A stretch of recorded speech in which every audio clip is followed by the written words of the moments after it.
Dias pisteos, didascalia catacosmisas, tin ecclesiam zelotiston apostolon genomenos, sigatithia agapiter humanos, evangelio ton logon dies spiras, Kosma endoxe Christom ton theoniceteve, doris auste minto mega eleo.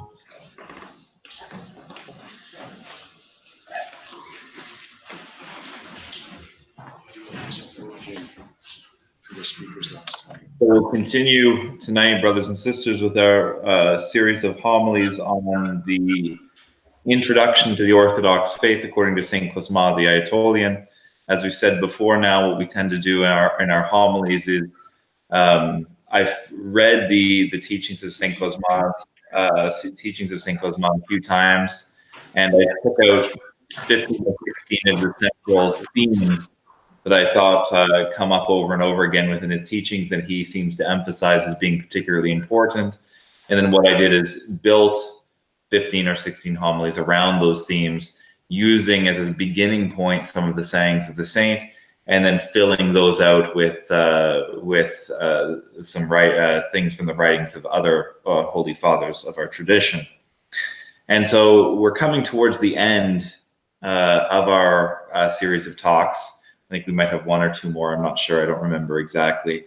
And it's fitting that as we come to the end, tonight we're going to focus our attention on the great Christian virtue of love. This, of course, should be no surprise to us, because it appears, for example, in other places, in very lofty places, for example, in the writings of St. Dionysius the Areopagite, when describing God, he looks at this as one of the highest names of God. And Saint John of the Ladder, of course, puts love very high in his account as well. So it should be no surprise that as we come to the end of our time together, we turn our attention to this particular virtue. In the 13th chapter of the Holy Apostle Paul's first letter to the Corinthians, we find a lengthy passage often referred to as his hymn to the virtue of love. In St. Paul's letter to the Corinthians, he has a passage which is specifically called the hymn to love. In this text, St. Paul attempts to describe the character of Christian love. What does he write? He writes, "Love suffereth long, and is kind. Love envieth not. Love vaunteth not itself. It is not puffed up. It doth not behave in unseemly manner, seeks not its own, is not easily provoked, thinketh no evil, rejoices not in iniquity, but rejoices in the truth. Love bears all things, believeth all things, hopeth all things, and endureth all things." We could easily, if we wanted to, spend 10, 15, 20 talks unpacking that simple line, or those simple lines from St. Paul. But for now, for our purposes, we're going to cite it just to put it in our minds. Now, not only does St. Paul describe love in this beautiful passage, but he also places it within the hierarchy of Christian virtue, showing us where it stands in comparison with other spiritual gifts. "Though I have the gift of prophecy," he writes, "and understand all mysteries and all knowledge, and though I have all faith so that I could move mountains, and have not love, I am nothing." He then concludes with the well-known words, "And now abideth faith, hope, and love, these three. The greatest of these is love." Today, as we continue our series on the fundamentals of the Holy Orthodox faith, we will turn our attention to this, the greatest of Christian virtues, trying to deepen our sense of its greatness, but at the same time, trying to bring it before our spiritual eyes as a goal to which we ought to aspire, confessing that whatever we accomplish will fall well short of describing it adequately, since, as St. John of the Ladder writes, any attempt to speak of love is like striving to measure the sands of the ocean. Nevertheless, by God's grace and help, we set out tonight into this deep ocean. At the very beginning, at the very outset, we must confess that when we speak of love as it pertains to the life of Christians, we are actually speaking of three loves. We are speaking first of God's love, second, of our love for God, and third, of our love for those around us, our love of our neighbor or our brethren. We will then be concerning ourselves with three loves tonight, beginning with the greatest, the love of God, and working our way down through the lower two, which are, of course, its offspring. The all-good God, the all-merciful God, my brothers, is called by many and varied names. He is called light and life and resurrection, St. Kosmas writes. His chief name, however, is love. The Holy Apostle and Evangelist John takes this to the next level, telling us not only that God is called love, but rather revealing to us that God is love. Through this, he tells us that there is something about the name love which approaches God with a closeness which other words used to describe him do not have. And thus, St. John of the Ladder is able to write, "The man who wants to talk about love is undertaking to speak about God. For in a sense, God and love are synonymous." Now, only the Christian God can truly be love. For love requires more than one person, one who loves and another who is loved. A God who is off by himself before the world's creation has nothing to love until he creates something to love. Plotinus, for example, one of the great inspirers of the Neoplatonic pagan religion, describes the spiritual life in these words: the flight of the alone to the alone. The flight of the alone to the alone. Such a God, alone, off by himself, cannot be loved from eternity because he has nothing to love. We do not believe in such a God, brothers and sisters. We believe that God, from the beginning, from eternity, even before the creation of the world, is Father, Son, and Holy Spirit, the Trinity, three persons of one essence. Only such a God can possibly be love, for he is love from eternity, while the God who is the great alone cannot be love, only becoming love once he has made something to love. The love of the Trinitarian God did not remain hidden in his inner life. For in the words of St. Dionysius the Areopagite, that love which creates all the goodness of the world pre-existed superabundantly within the good, within God, and could not remain without issue. It stirred him to use the abundance of his powers in the production of the world. In other words, God's love moved him to turn outside from himself and create the world and all the blessed things we see around us. Thus, when we breathe the fresh air we are breathing in an expression of God's love. When we feel the sun's rays which give us warmth, we are feeling an expression of God's love. When we see the rain falling, nourishing the earth that it might bear fruit, we are seeing, brothers and sisters, an expression of God's love, this internal love within the Trinity expressed outwardly. God's love is not solely expressed through the act of creation, which he made very good, but also through his recall of man when he turned his back on this goodness and ultimately on God himself. Instead of leaving man in his sorry spiritual condition, God took upon himself to restore him to his former glory by taking on human nature and giving himself over to death on the cross for our sakes. God so loved the world, writes St. John the Evangelist, that he gave his only begotten Son, that whosoever believeth in him should not perish, but have everlasting life. While the Lord himself says, "Greater love hath no man than this, that a man lay down his life for his friends." Such is the breadth and length and depth and height of the love of our God.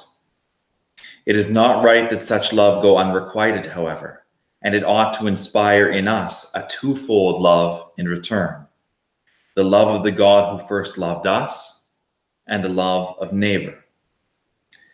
Just as a sparrow needs two wings to fly in the air, St. Kosmas writes, so we need these two loves, because without these, it is impossible for us to to be saved. So we are called then first to love God. Why? Because he has given us the great earth on which we live, so many thousands of plants, springs, rivers, seas, the air, the day, the night, the heavens, the sun, and so on.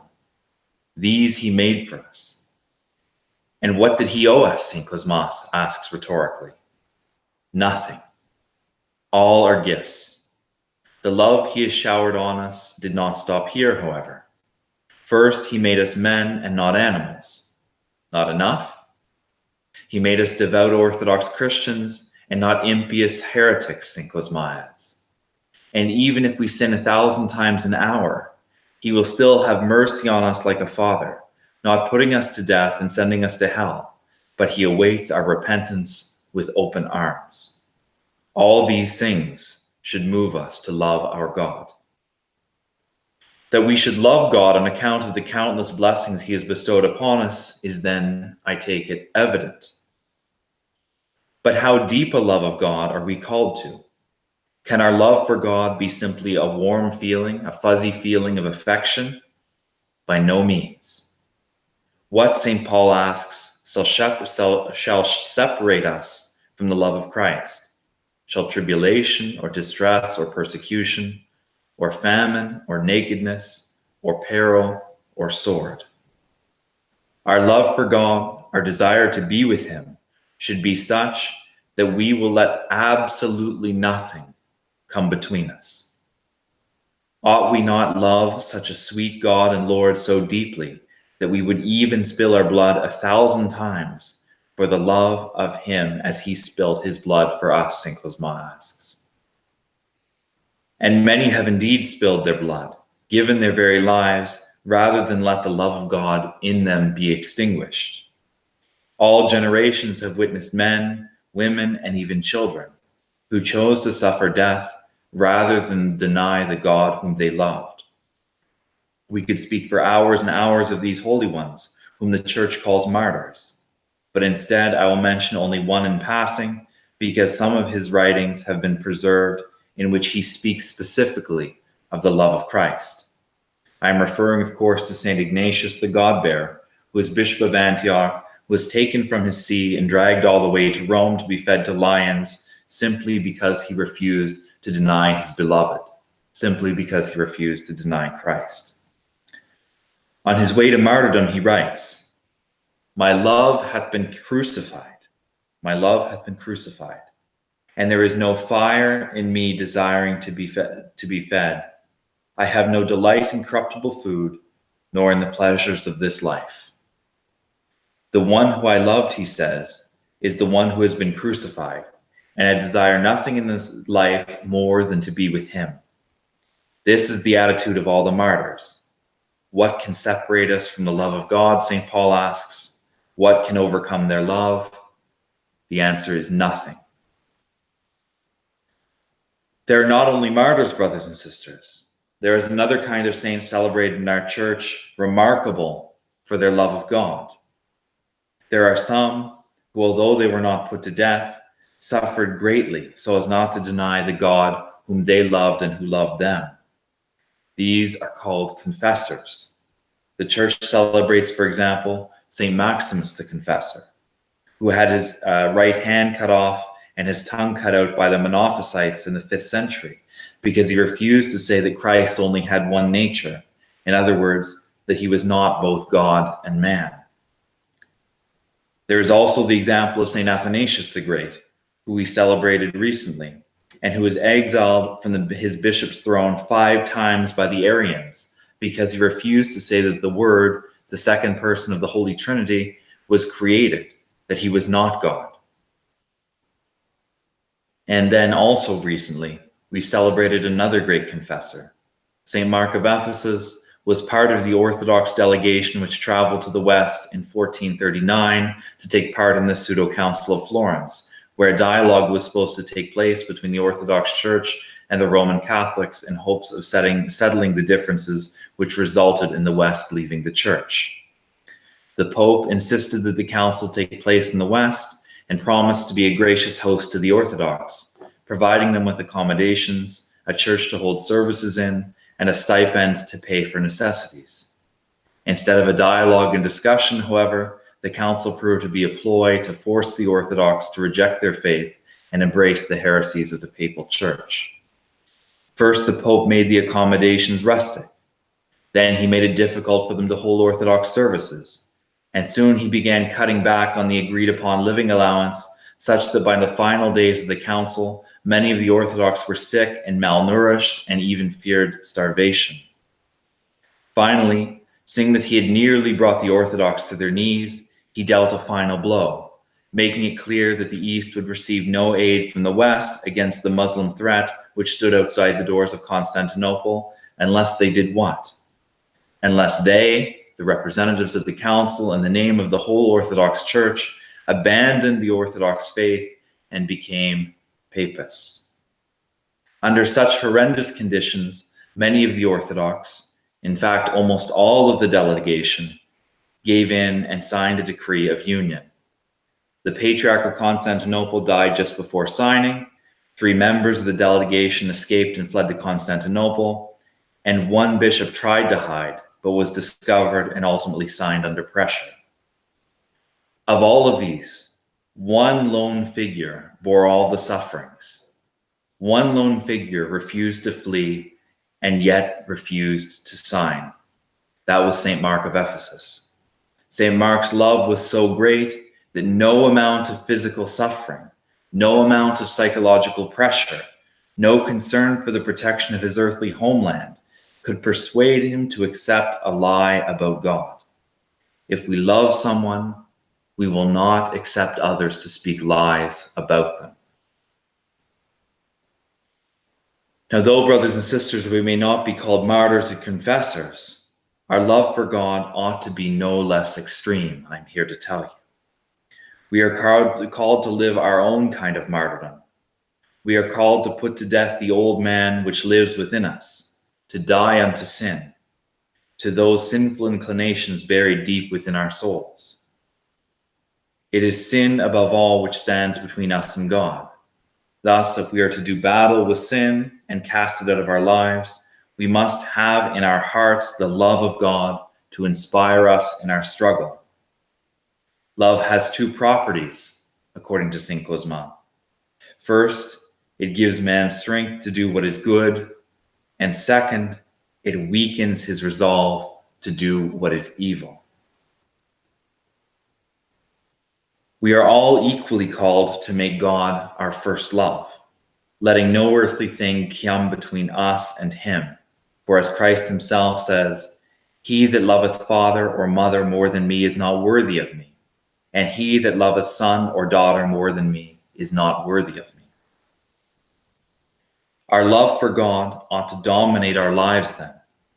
But how do we know that we've begun to acquire such a love of God? To measure this, Metropolitan Augustinus of Florina of blessed memory suggests that we should look for signs indicative of love shared between 2 people. Love, he writes, does not remain a mystical feeling in the heart, but manifests itself externally. It externalizes itself. We desire to meet our beloved as often as possible, to see the person's face and to hear his or her voice. We rejoice when we hear our beloved praised, but are saddened, angered, and defensive upon hearing any negative comments.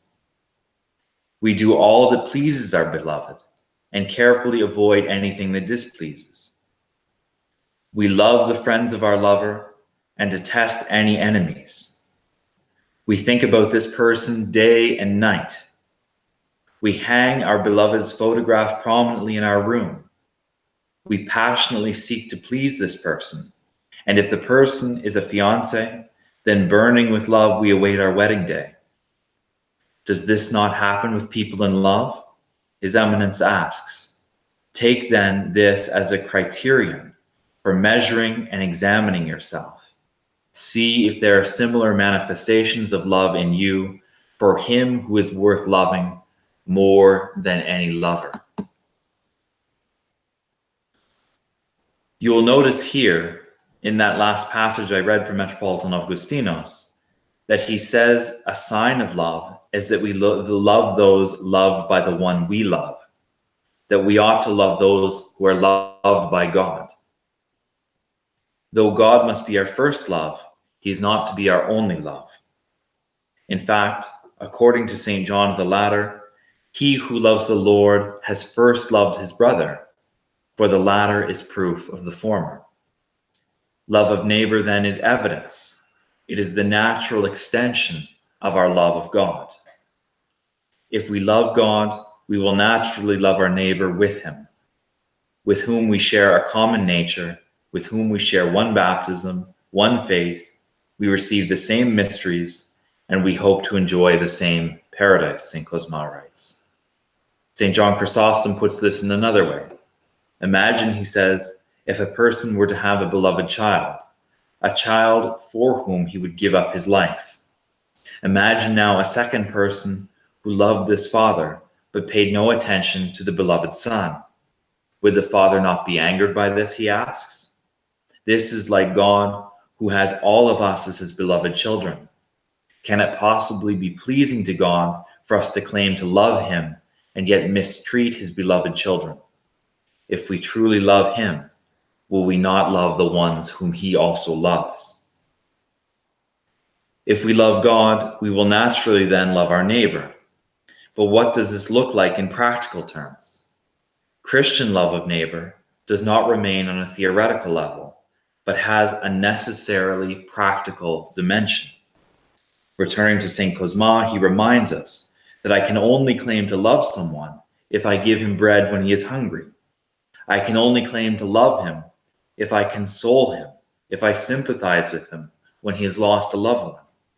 I can only claim to love him if I clothe him when he is impoverished. Christian love, then, is something that requires effort on our part. It's not a vague emotion, something like we find in romantic comedies. When Christ was asked what one must do in order to inherit eternal life, he gave a seemingly simple answer. Thou shalt love the Lord thy God with all thy heart, and with all thy soul, and with all thy strength, and with all thy mind, and thy neighbor as thyself. But as we have seen tonight, true love of God with the whole heart takes a profound awareness of all that God has done for us, which in turn inspires us to avoid those things which might come between us and him. This love will in turn naturally spill out into our relationships with those around us, such that we take practical steps to provide for their needs, both bodily and spiritual. The question for us, brothers and sisters, is, have we, as St. Gregory the theologian puts it, been hit by this arrow? Do we have the love of God and the love of neighbor in our heart? Amen.